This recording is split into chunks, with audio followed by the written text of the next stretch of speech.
Hi, my name is Olga Morozan, and today I'm going to present some useful tips on low and no tech resources for all English as a foreign language learners to avoid Zoom fatigue. Zoom fatigue, this is a recently discovered phenomenon that appeared due to the excessive use of online meetings and video conferences, which is somehow paraphrasing by using the Zoom platforms. Of course, this is not the matter only of the Zoom platforms, but also other platforms that provides video conferences. Before sharing some tips on how you could avoid that, I would like to invite you to watch a small video that will better explain you what is this.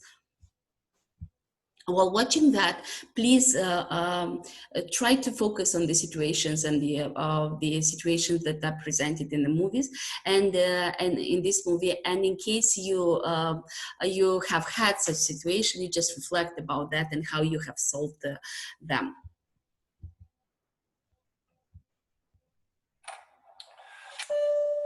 Trip Crosby has joined the meeting.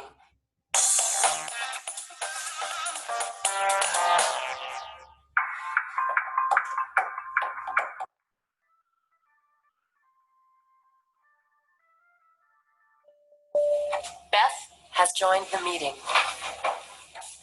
Hello? Tyler? No, this is Beth from ICS. Oh, hey, Beth.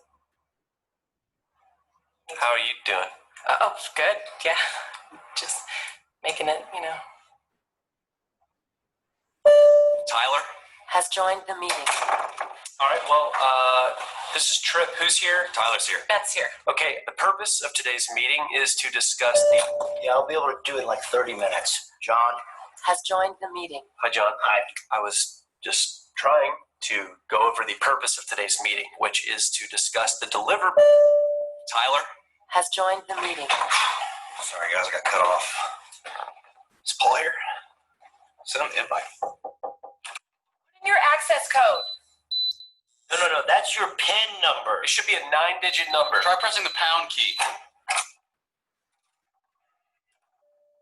Paul. Has joined the meeting. Any questions before we move on? Yes, this is Beth. What's our best plan of attack for the second quarter? Question We actually... should do... Oh, go ahead. Oh, I think Well, what we should do... It actually really depends on diversify. how you look at it. Because Really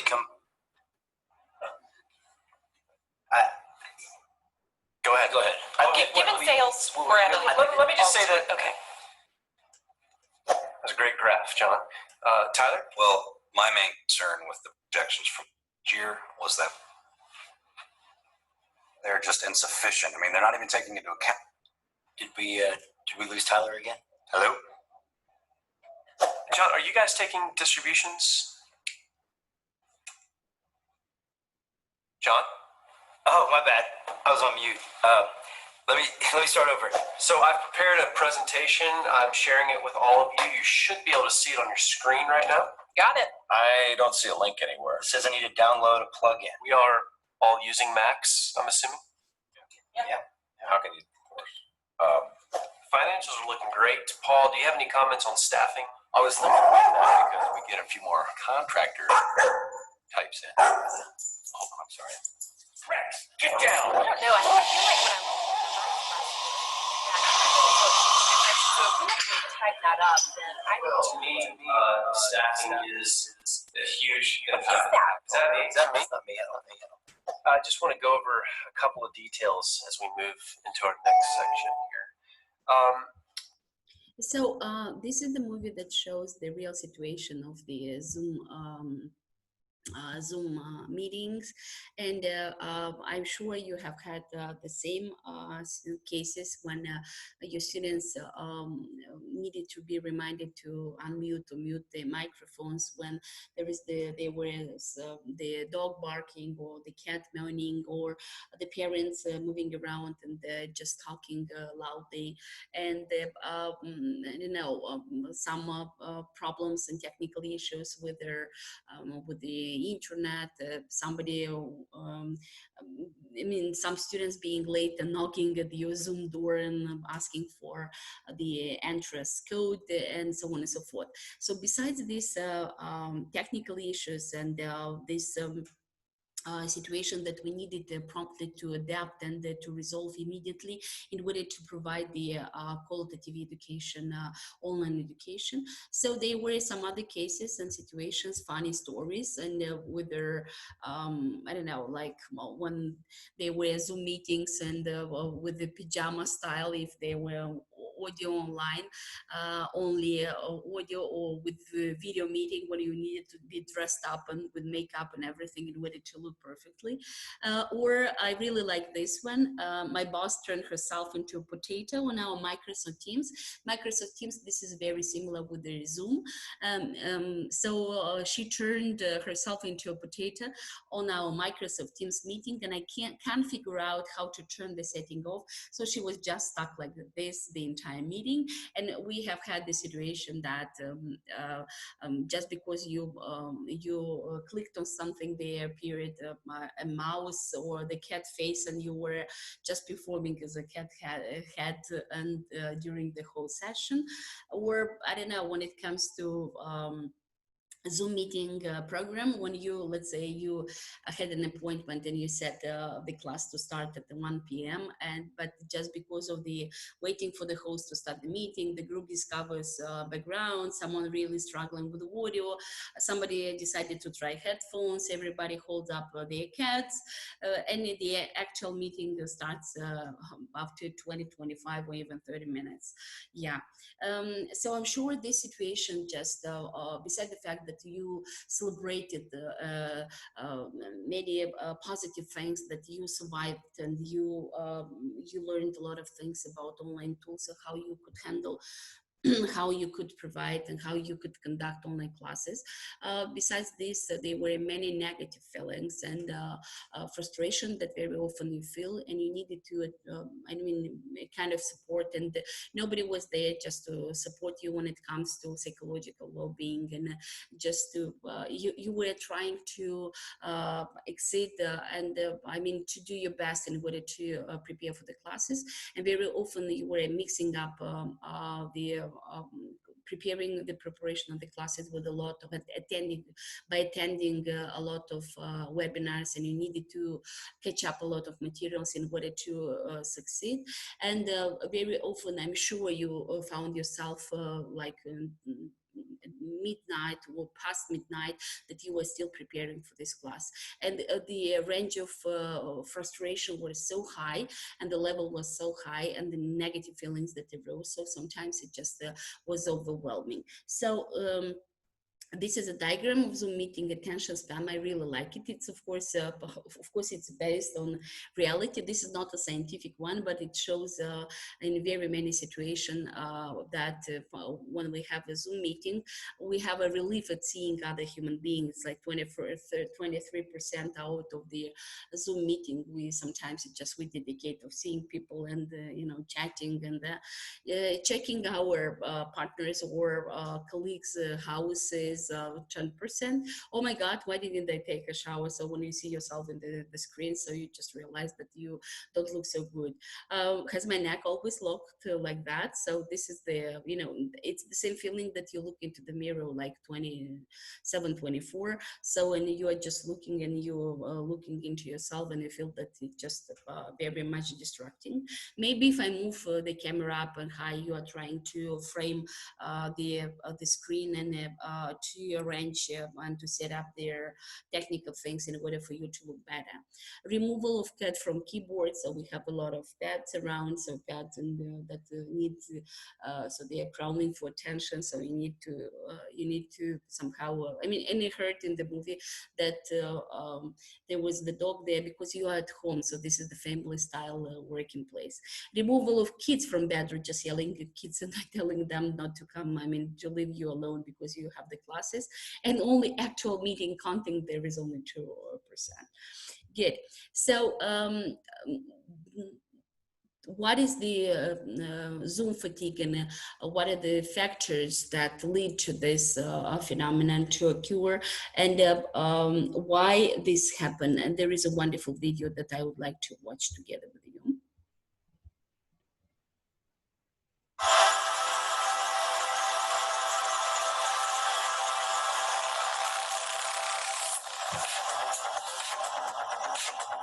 Since the COVID-19 pandemic hit, we're on video calls more than ever before. Is video chat harder? What's different compared to face-to-face communication? Being on a video call requires more focus than a face-to-face chat. Video chats mean we need to work harder to process non-verbal cues, like facial expressions, the tone and pitch of the voice, and body language. Paying more attention to these consumes a lot of energy. Our minds are together when our bodies feel we're not. That dissonance, which causes people to have conflicting feelings, is exhausting. You cannot relax into the conversation naturally. Silence is another challenge. Silence creates a natural rhythm in a real-life conversation. However, when it happens in a video call, you become anxious about the technology. It also makes people uncomfortable. One 2014 study by German academics showed that delays on phone or conferencing systems shaped our views of people negatively. Even delays of 1.2 seconds made people perceive the responder as less friendly or focused. If we are physically on camera, we are very aware of being watched. When you're on a video conference, you know everybody's looking at you. You're on stage, so there comes the social pressure and feeling like you need to perform. Being performative is nerve-wracking and more stressful. It's also very hard for people not to look at their own face, if they can see it on screen, or not to be conscious of how they behave in front of the camera. How are the current circumstances contributing? Yet if video chats come with extra stressor, our Zoom fatigue can't be attributed solely to that. We feel forced into these calls may be a contributory factor. The video call is our reminder of the people we have lost temporarily. It is the distress that every time you see someone online, such as your colleagues, that reminds you we should really be in the workplace together. What I'm finding is we're all exhausted. It doesn't matter whether they are introverts or extroverts. We are experiencing the same disruption of the familiar context during the pandemic. Then there's the fact that aspects of our lives that used to be separate, work, friends, family, are all now happening in the same space. The self. Yeah, as you could see, so it is very much explained, and explain the fact that we really like, as a human being, we like the variety, because the variety is very helpful and healthy for us. As a human being, we prefer, as individual, we have multiple aspects of our life, very versatile life, context-dependent social roles. So we have different social roles, relationship, activities, and goals. But just because we are living in this and we are doing this and interacting, we are completing our tasks and roles, and we are playing these roles and activities, conducting activities and different activities, whether this is professional and personal, we are doing that in the same space. These aspects are reduced and we become more vulnerable to negative feelings. So here is an example of the picture. You could see it's what is going on when we are Zooming online, and you could see a lot of crowd people, and it's a crowd vision, and you could see the screen, and there is a lot of people like that. You are chatting that in normal life you could not chat instantly at the same time. And there is a saying, so and that explains their Zoom participation, like you are in a crowd, the overcrowded bar, and where you could meet, and you are meeting your professors, your teachers, your friends, the girl you are dating, your parents, everybody, just in the same place at the same time.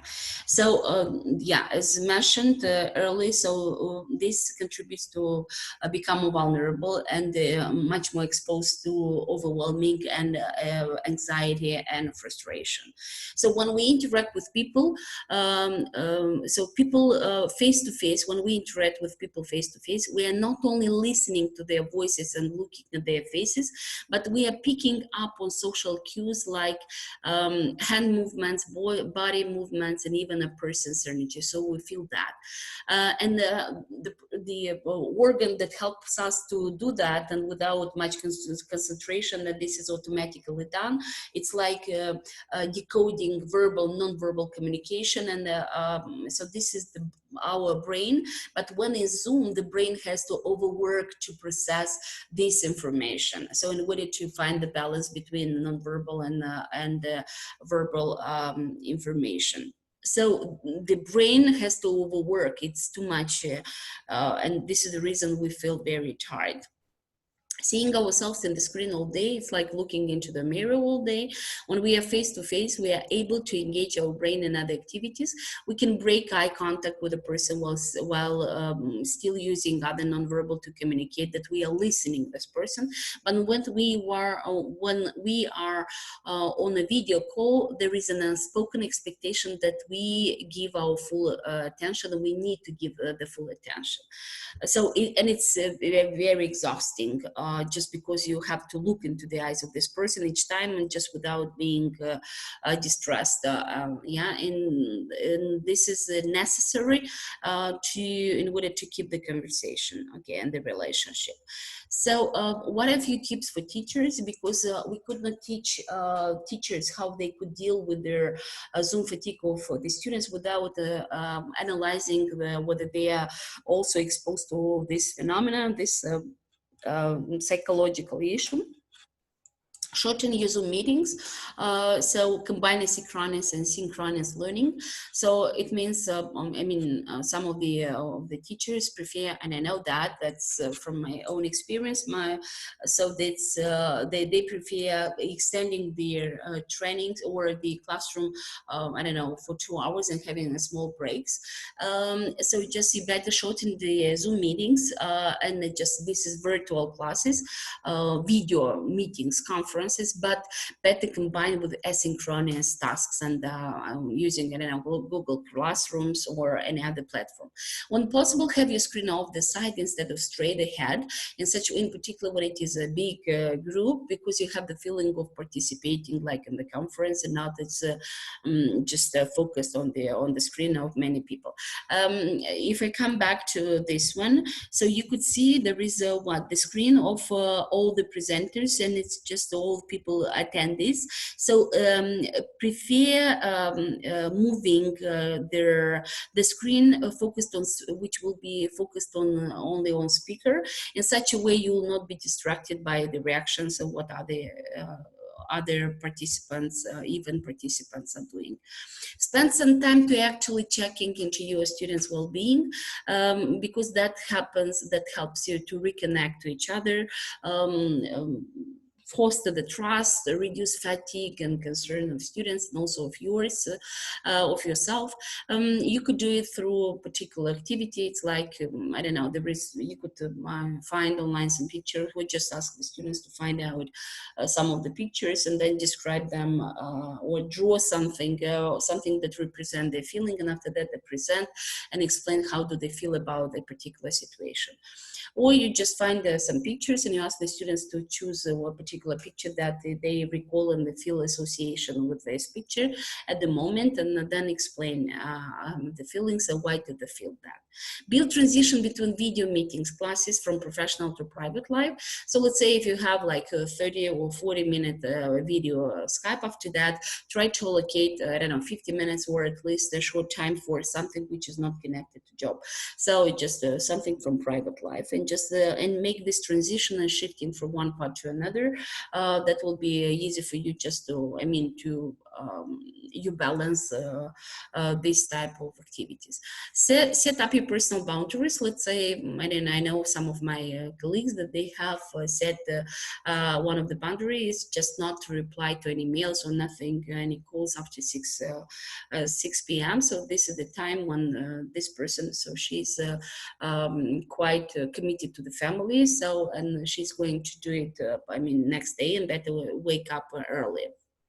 Limit the video calls to those that are necessary, of course, if possible, and stretching exercises that might be, I mean, you could ask the students, and within after 20 minutes or 30 minutes of your, let's say 20 minutes of the class, you could ask the students to stretch, to do something, a particular exercise, or they may be, I mean, ask them to take a glass of water and to drink, everybody all together.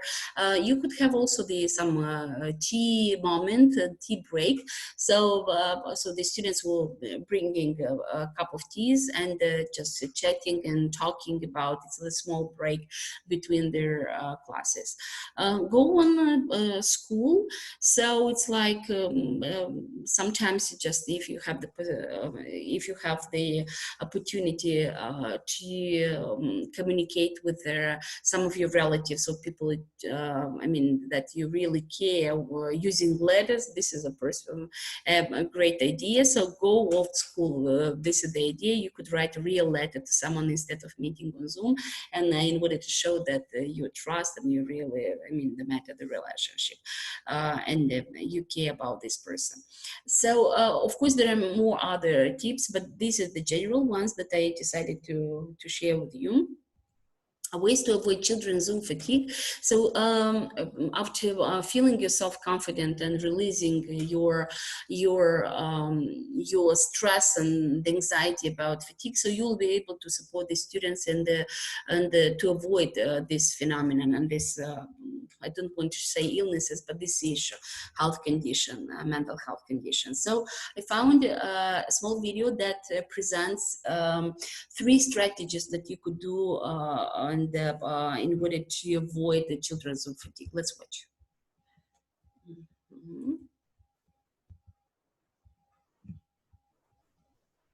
Hello friends, in today's video I'm going to share with you my 3 best tips for how to prevent Zoom call fatigue for your students and your kids. So if that sounds interesting to you, then keep watching. If we are meeting for the first time, hi, my name is Shawn. Welcome. On this channel, I am passionate about bringing families closer together through fun and games. This video today is specifically geared for teachers, yes, who are experiencing that their students are acting all bored and tired of all those Zoom meetings. I mean, really, who isn't bored and tired? If you want more ideas on how to connect with your students through fun ways on Zoom, then please consider subscribing to this channel so that you can be a part of this amazing community of teachers and families and church leaders. To prevent Zoom fatigue, you're going to need to activate the energy of your students. You'll need to engage them with the element of surprise, and you'll need to check in with their feelings, because feelings are important. Activate energy at the beginning of your Zoom call. Don't start off with announcements. Don't do that. Jump into a game. I have lots of ideas on this channel for Zoom games. I'm going to leave a playlist right here for you to check out after this. I'm not going to give you any suggestions for Zoom games in this video because I've done 4 of those videos already. So you have a lot to choose from, lots of options. And I have games for all ages. I have games that promote physical activity, games that involve everybody playing at the same time. I have quiet games. I have noisy games. The second tip is to engage with surprise. Did I surprise you by jumping into the frame? Probably not, but don't be afraid to be silly on camera. If you've been watching any videos of mine, you know I am not scared of being silly.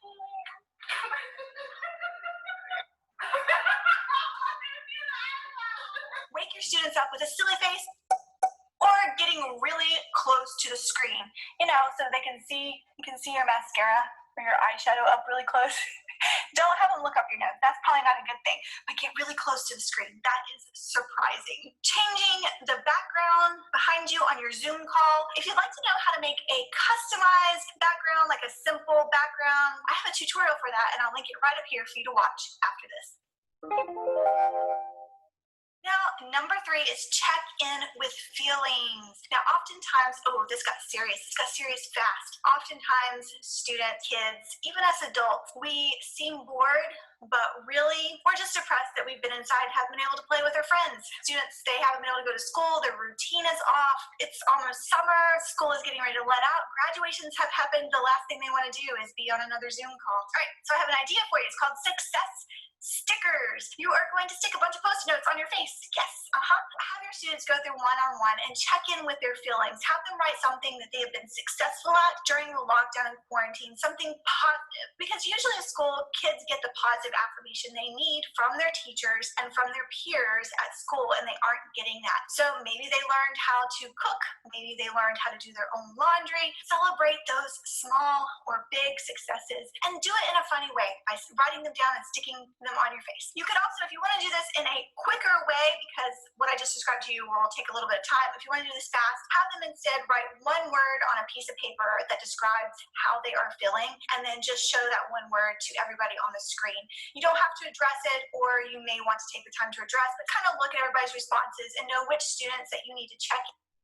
So you could see there are three strategies that the author proposes. So she proposes like to engage their energy and to activate their energy, to surprise them, and also to activate their feelings, and different ways they could do that. So one thing that she mentioned, these are how you could do that. These are the games.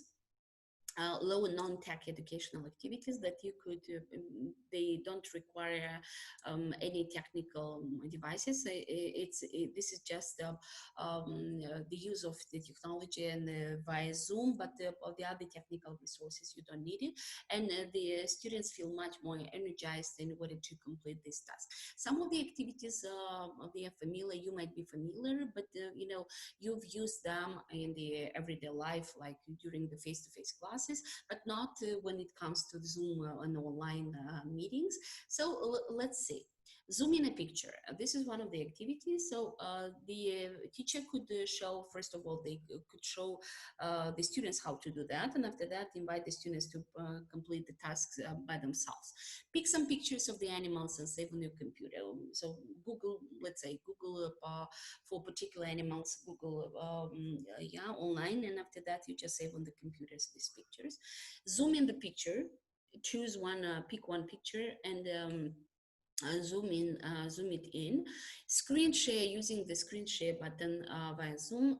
So you need to show the picture, but not the full picture, only just corner, so small corner of that. And you could see here is an example how does she show it. And after that, you invite the students to guess what is this animal about. So in this situation, this is like the elephant, and then you could ask them about the habitat of the animal, of this animal. What do they know about interesting facts about animals, something that you would like to share. They may invite, they may be invited to invent a story, a poem, and so on and so forth connected to the picture. Being creative and just consider what other animals, what the objects might be. I don't know whether this is from different domains. After that, so the teacher could invite the students to do by themselves and just to share online using using the screen share button in Zoom, just to share their materials, the pictures.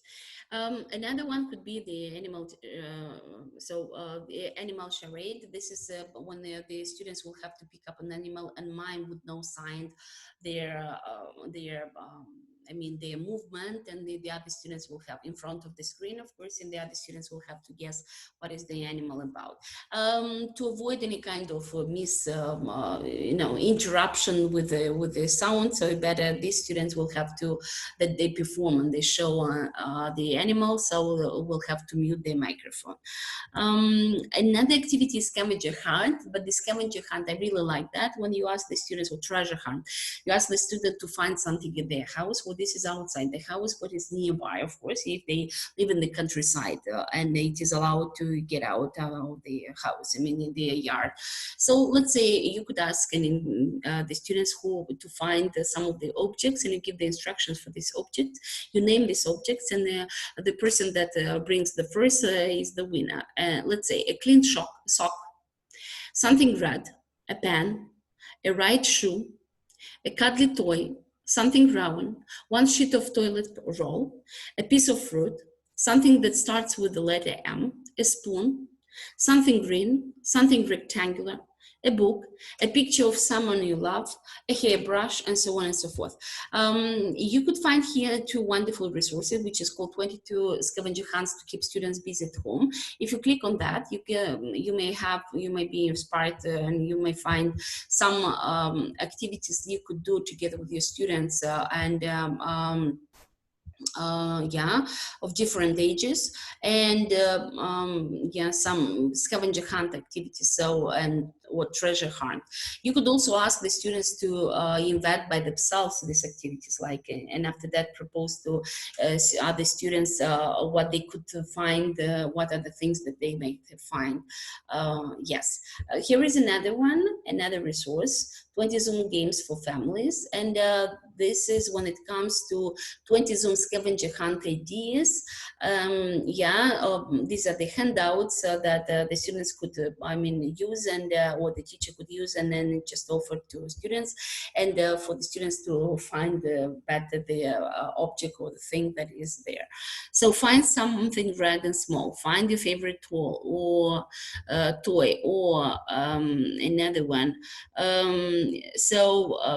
One flip flap, watch a dime, nick pen, and so on and so forth. So there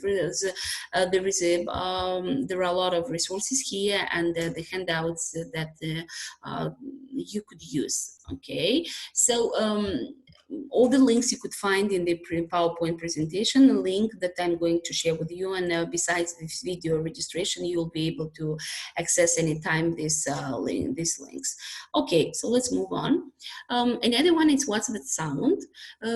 So use the sound of your computer, phone, or of the stuff you found around the house. Let's say I have a pair of shoes here, and without telling to students that this is a pair of shoes, I'm going to make a funny sound without students seeing the object, and asking the students to guess. Of course, in substitute, I could repeat several times the sound, so the students will be able for them to to easily guess.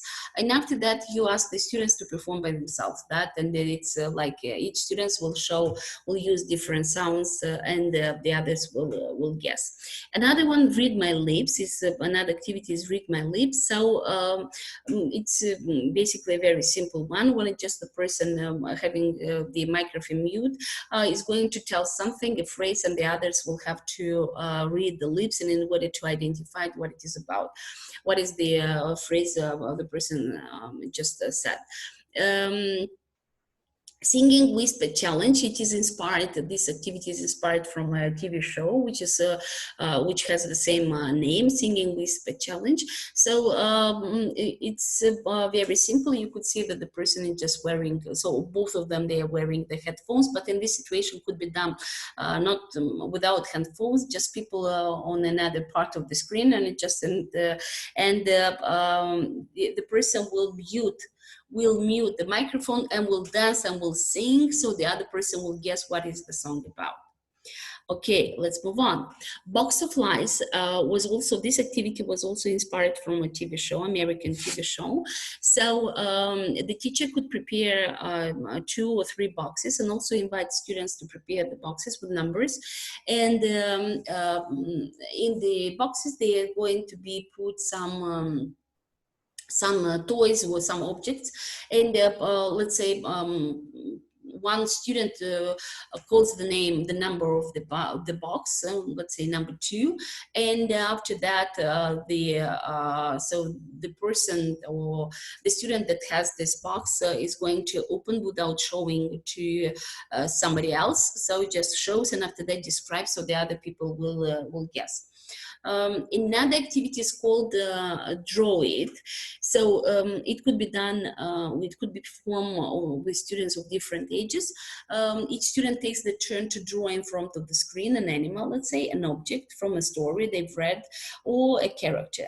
So let's say, I don't know, you had Shakespeare, and you could ask the students, you could have the students to think about an object that they would associate with Shakespeare, or the main character from there. So from Shakespeare, I mean, a piece of work which was written by Shakespeare. I don't know, Romeo and Juliet, for example. And out of this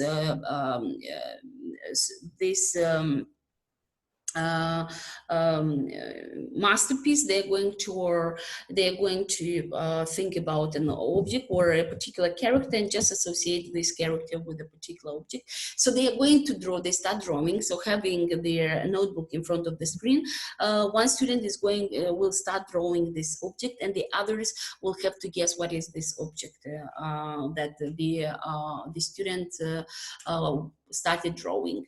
So whoever guesses before he or she finishes drawing is the winner. After that, so the student will need to explain what is the meaning of that, why did he or she associate with this character, this object with the character, thinking about a particular story, I don't know, and doing some other activities, creative activities that they could do connected to story, to this object.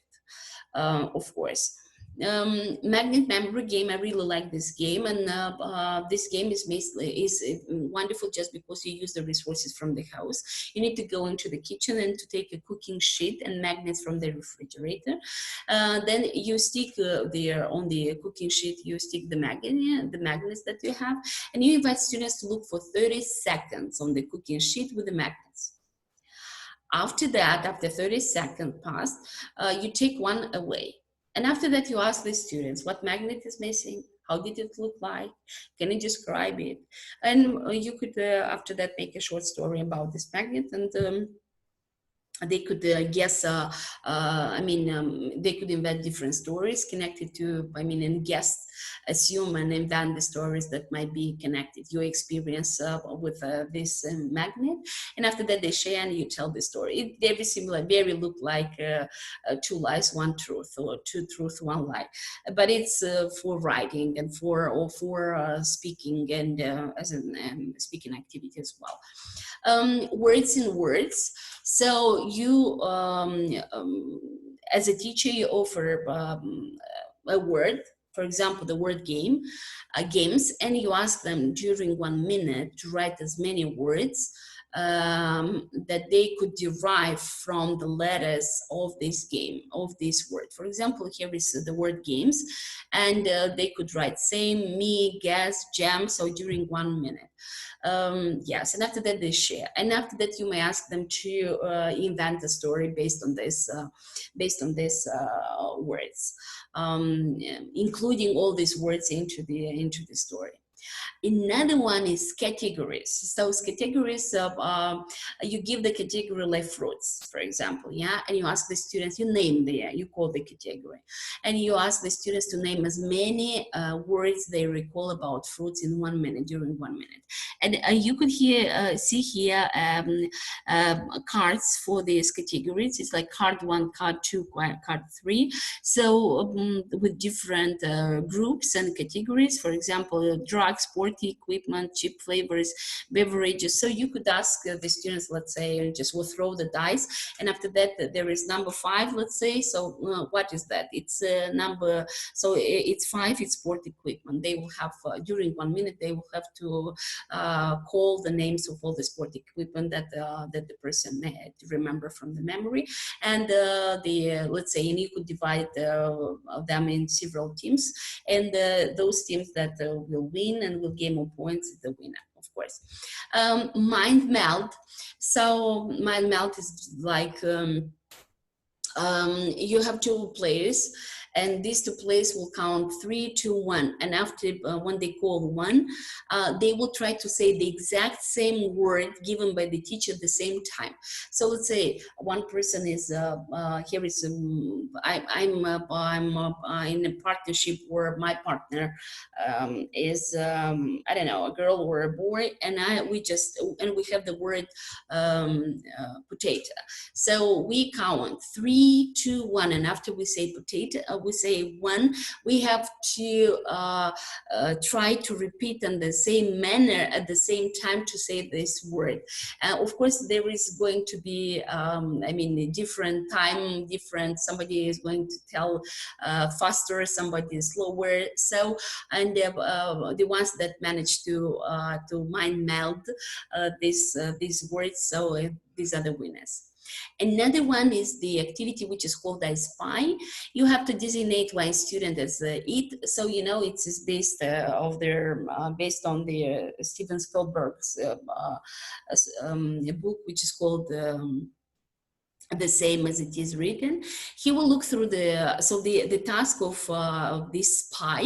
He will look through the background of all of the other pupils and all of the other people from the students, and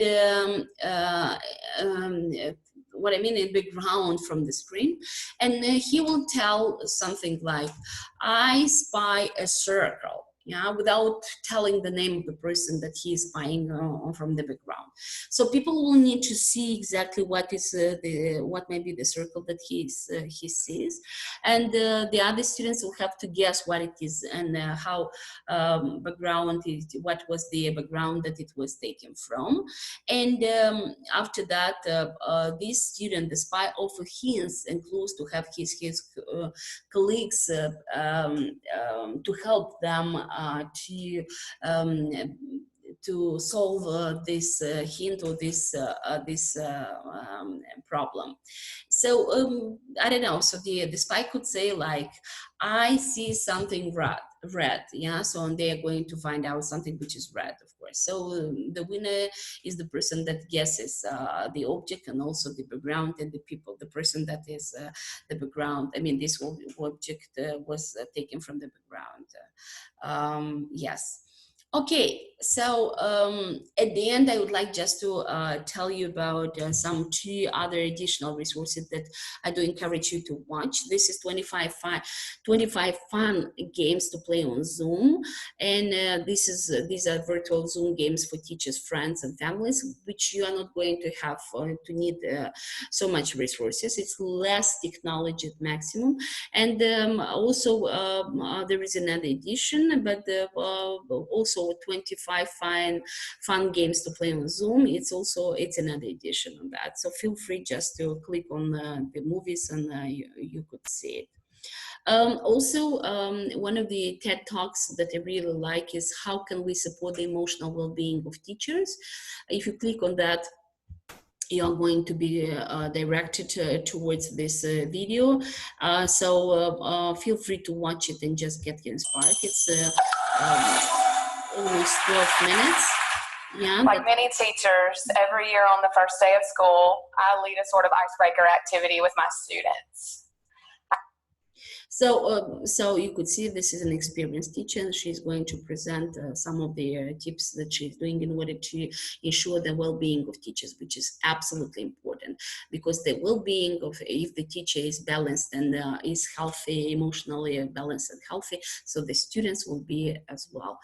Thank you very much for your participation for this workshop. I really hope that you enjoyed and you enjoyed discussing about this problem, and you found out some of the useful tips and some useful information that you could apply into your online classes. I wish you success.